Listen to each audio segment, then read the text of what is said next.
बोलो जयकारा बोल मेरे श्री गुरु महाराज की जय। श्री सद्गुरुदेव भगवान की जय। गुरुमुखो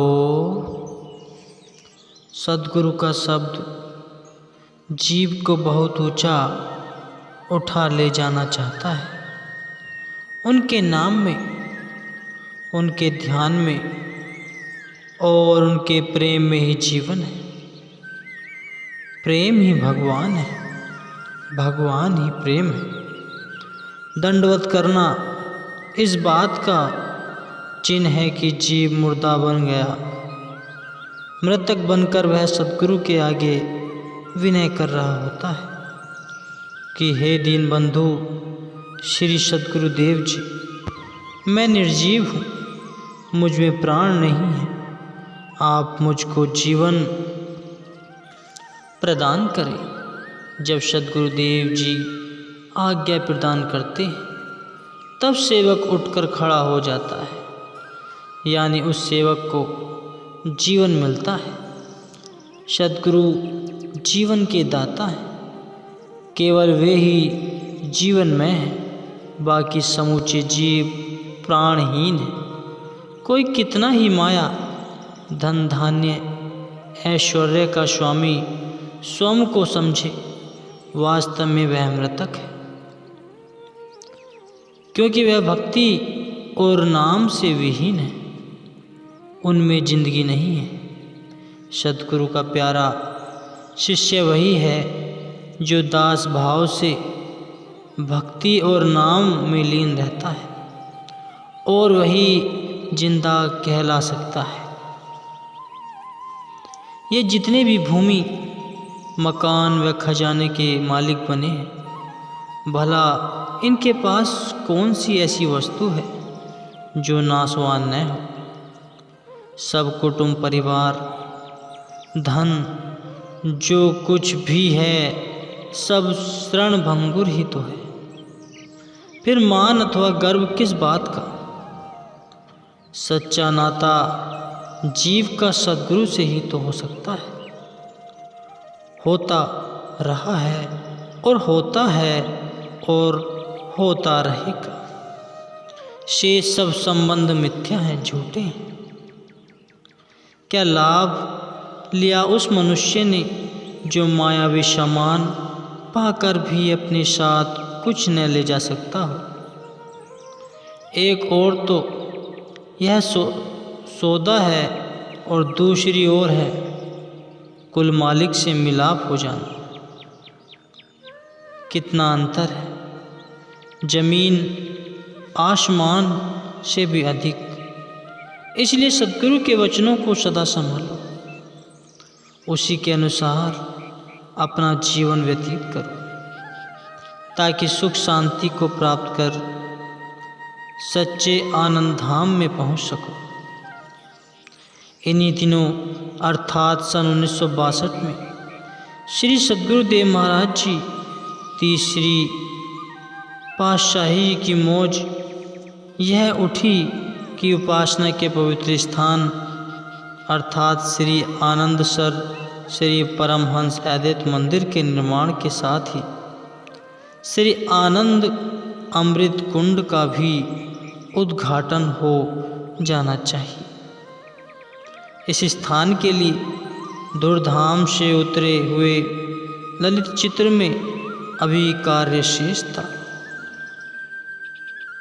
अतः एक दिन श्री सद्गुरुदेव महाराज जी कार में विराजमान हो श्री परमहंस अद्वैत मंदिर के समीप पधारे।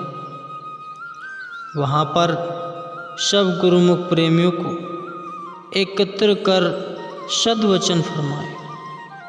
इस श्री परमहंस अद्वैत मंदिर के चारों कोनों पर 4 कुंड बनाने हैं। यह सचखंड से उतरा हुआ चित्र है। इनमें से केवल चरणामृत लेना होगा। इनका शुभ नाम श्री आनंद अमृत कुंड फरमाया। तत्पश्चात उद्घाटन भी निज कर कमलों से किया। सब संगत ने हर्ष के साथ जयकारे बोले। इसके पश्चात वहाँ पर प्रसाद बांटा गया। आपने उस दिन प्रेमियों को खूब प्रसाद दिया और फरमाया, यह महापुरुषों का प्रसाद है, अर्थात इसमें उनकी कृपा भरी हुई होती है। जो गुरुमुख जितना अधिक श्रद्धा एवं विश्वास से इसे ग्रहण करता है, वह उतना ही अधिक लाभ प्राप्त करता है। महापुरुषों की कृपा ही तो गुरुमुखों का जीवन है।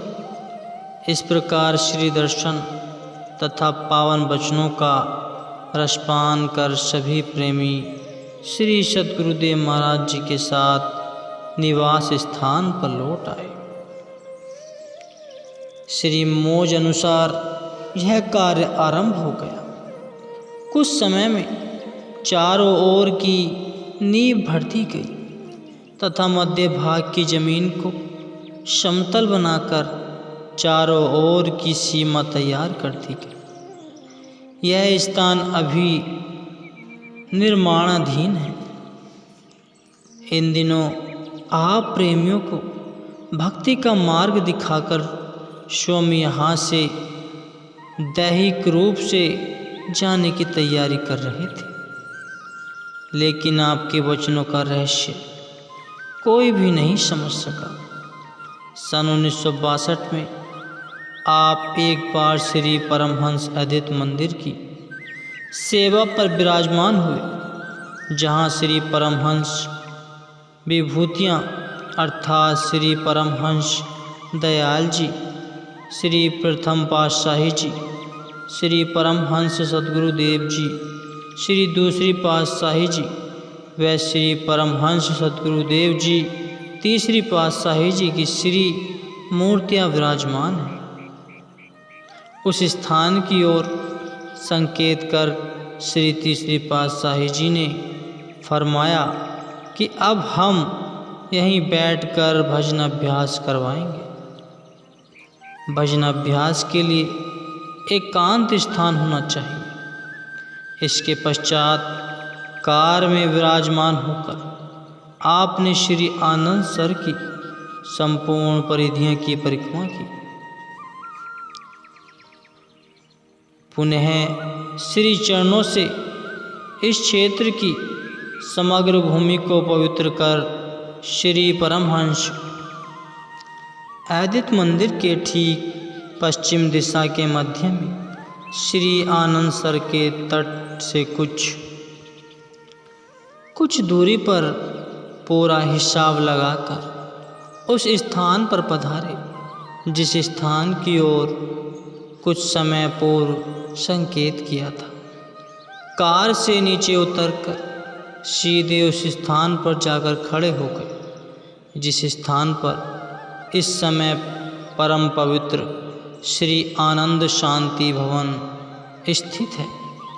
महात्मा नित्य प्रेमानंद जी उस समय साथ थे। उनको श्री आज्ञा फरमाई कि इस स्थान पर खूंटी गाड़ो और फिर वही वचन फरमाए कि हम यहाँ बैठकर अशांत रूहों को शांति प्रदान किया करेंगे। आपने फरमाया कि यहाँ श्री आनंद शांति भवन बनाएंगे।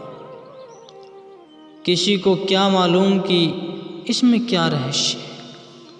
सबने यही समझा कि शायद यह तीर्थ स्थान बनाने के लिए श्री मंदिर का निर्माण करवा रहे हैं। महापुरुषों के गूढ़ रहस्यों को कौन समझ सकता है। जैसे जैसे आप अपने अपने अंतर्ध्यान हो जाने की तैयारी करने लगे, वैसे वैसे जीव कल्याण की लगन भी अधिकाधिक बढ़ती गई। आपकी सेहत सुकोमल हो चुकी थी। 24 वर्ष अन्न त्याग करने पर भी इतना कार्य करना कोई सरल बात नहीं थी। श्री सद्गुरुदेव महाराज जी ने रूहानी जानसीनी के 4-5 वर्ष पश्चात अपनी मौज के अनुसार अन्न का बिल्कुल त्याग कर दिया था। केवल आहार मात्र थोड़ा सा शाक पालक आदि का रस ही सेवन कर लेते थे। यह तो महापुरुष ही जानते हैं कि वे ऐसा क्यों किया करते हैं। फिर भी अंतिम क्षण तक परमार्थ के पथ पर अग्रसर होकर जन जन को लाभान्वित करते रहे। मूढ़मंडल पर ऐसी दिव्य आभा इठलाती थी कि जिसे एक टक निहारना असंभव था। सेवक जन डॉक्टरों व वैद्यों को बुलाते। कभी कभी सेवक जन विनय करते कि प्रभु आप तो करवाहनहार हैं, अपनी सेहत को ठीक रखें। श्री वचन हुए कि देखो हमें कुछ है, हमें कुछ भी नहीं। दिव्यान दिव्य आत्माएं जिन जीवों का जिस रूप में कल्याण होता है वही अपना रूप बना लेती। शायद सेवकों को सेवा का शुभ अवसर देकर उन्हें कृतार्थ कर रहे थे। वास्तव में रहस्य भी यही था कि सन 1963 में सद्गुरुदेव महाराज जी नया गांव पधारे। वहां पर पूना से डॉक्टर बुलवाया गया। डॉक्टर यह देखकर हैरान था कि श्री विग्रह स्थूल शरीर को इतना सुकोमल है, परंतु वदन की कांति इतनी कि मुखमंडल के तेज को संभालना कठिन था। डॉक्टर ने परीक्षण के लिए एक बूंद रक्त की लेनी चाहिए, परंतु सारे श्री कोमल तन में कहीं से भी प्राप्त न हुई। श्री सद्गुरुदेव महाराज जी ने फरमाया, बस अब हमने अपने देह को पूरा कर लिया है। हम भी यही चाहते थे कि हमारा जीवन व तन सर्वस्व परमार्थ में ही लगा जाए। उन्हें ऐसी प्रसन्नता और सुमधुर वाणी में श्री वचन करते हुए देखकर डॉक्टर ने लंबी सांस भरकर कहा कि यह कोई मानवीय शक्ति नहीं, अपितु कोई महान शक्ति है जिनकी इस बुद्धि द्वारा पहचान कर सकना अति कठिन है। गुरुमुखो, कितना अनुपम त्याग, कितना साहस, ऐसा आदर्श प्राप्त किया कि स्थूल शरीर में इतनी सुकोमलता होते हुए भी परमार्थ के कार्य को एक क्षण के लिए भी न रोका। 12 अगस्त सन 1963 को आपने आशीर्वाद किया। गुरुमुखो, यह सद्गुरु का शब्द क्या है? यह समझो कि एक सार बीज मंत्र है जो मनुष्य के भीतर 24 घंटे स्वयं चलता रहता है, परंतु बाहर के ख्यालों के कारण जीव को समझ नहीं आती। वास्तव में यह मंत्र जीव की अपनी जायदाद है, परलोक की टिकट है। इसके आधार पर ही जीव चल रहा है। नाम के धारे संगले जंत एक नाम होता है जाति और एक होता है सिफाती। भगवान के अनेक नाम होते हैं जिनका उच्चारण श्रद्धालु भक्तों ने अपनी अपनी श्रद्धा के अनुसार किया है, परंतु जाति नाम वह है जो अपने आप 24 घंटे अंदर चल रहा है। संत गरीबदास जी फरमाते हैं, सकल व्यासी सूरत में मन पवना गहिराक, रोम रोम धुनि होत है, सतगुरु बोले शाख। गुरुमुखो, आपको पता होना चाहिए कि सुख व शांति सच्चे नाम में है। नाम मालिक के पास पहुंचाने की सीढ़ी है। गुरु का शब्दू लगो मनी मीठा, पार ब्रह्मो ताहे ही मोन ठीठा।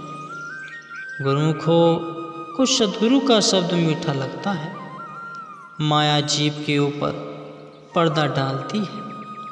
इस नाम ने माया से आपको बचाना है। संसार मन को खींच रहा है, इसके धोखे से बचाने के लिए सतगुरु के नाम से प्रीति लगानी है। सतगुरु का शब्द ही अपनी पूंजी है। सतगुरु का ध्यान ही अपनी जायदाद है और कुटुंब परिवार के मोटे बंधन हैं जो सुरती को फंसा रहे। उनमें से सुरती हटाने के लिए ध्यान की आवश्यकता है। अब तुम्हारे मन की अवस्था संसार की दशा से अलग है, क्योंकि इस समय तुम दर्शन कर रहे हो। प्रेम सतगुरु के ध्यान से ही पैदा होता है। गुरु मूरत का करिए ध्यान, गुरु ऊपर जाइए कुर्बान। गुरु के चरण राखे उर्धार, हृदय माही होए उजियार। इस जीव को हर समय खुशी व शांति की जरूरत है और वह नित्य नियम से भजन अभ्यास व आरती पूजा करने पर मिलेगी। सदैव अपनी सुरती को त्रिकुटी में लगाओ जहाँ सतगुरु विराजमान है। गुरुमुखों का यही धर्म है कि सतगुरु के वचनों पर आचरण कर जीवन का कल्याण करें। आपका लगाया हुआ विमल गुरु भक्ति का नया पौधा अभी अंकुरित होकर पनप रहा था कि आपने निर्मोह भरे संकेत देने आरंभ किए। देखने और सुनने में जमीन आसमान का अंतर होता है। जिन प्रेमियों ने अपनी आँखों से वह दृश्य देखा, वही उसकी सत्यता पर विश्वास कर सकते हैं कि सितंबर 1963 में नया गांव में जब अंगूर लगवाने की मौज उठी तो श्री चरणों से चलकर ही प्रेमियों को श्री दर्शन देने के लिए आते। निज कर कमलों से अंगूरों को लगाया तथा बड़ी धूमधाम से इस उद्यान का उद्घाटन किया। अपनी मौज अनुसार ही 28 अक्टूबर 1963 सोमवार को महात्मा दर्शन अलखानंद जी को फरमाया कि हमें कोई आवश्यक काम है। अतः श्री स्वामी बेअंत आनंद जी व महात्मा सतगुरु शिवानंद जी को तार भेजो कि वे शीघ्र ही नया गांव आ जाएं। महात्मा जी ने श्री आज्ञा शिरोधार्य कर श्री आनंदपुर में तार भेज दिया। उस समय श्री स्वामी जी, श्री चौथी पातशाही जी महाराज गुना गाए हुए थे। उन्हें फोन द्वारा अशोकनगर से सूचना दी गई। महात्मा सतगुरु शिवानंद जी श्री आनंदपुर से तथा श्री स्वामी जी श्री चौथी पातशाही जी महाराज गुना में सूचना पाते ही वहीं से चल दिए। 30 अक्टूबर 1963 को दोनों एक नया गांव श्री प्रयाग धाम में पहुँचे। नया गांव में पहुँचते ही सेवादारों से श्री सतगुरुदेव महाराज जी की सुकोमल सेहत की कुशलता तथा अन्य समाचार पूछा। सेवादारों ने बताया कि श्री सतगुरुदेव महाराज जी ने निजी मौज से उनको बुलवाया है। इनके नया गांव में पहुंचने से पहले 28 अक्टूबर सन 1963 को श्री सद्गुरुदेव महाराज जी ने निजी मौत से सेवादारों अर्थात महात्मा दर्शन अलखानंद, महात्मा सुखानंद जी, महात्मा परम दयानंद जी, महात्मा आत्मदयानंद जी, महात्मा आत्म निर्लेपानंद जी, महात्मा योग सत्यानंद जी, महात्मा योग प्रेमानंद जी एवं भक्त दीवानानंद जी, ये सब उस समय अंदर सेवा में मौजूद थे। इन सबको अपने समीप बुलाया, रूहानी रहस्य के विषय में संकेतित भाषा में सबको धैर्य देते हुए फरमाया, यह रूहानी सिलसिला युग युगांतर तक चलता रहेगा। 2 महात्मा हमने चुने हैं, ये सत्संग का काम हमारे बाद संभालेंगे। समय आने पर सबको विदित हो जाएगा, कोई भी दुखी न रहेगा गुरुमुखो।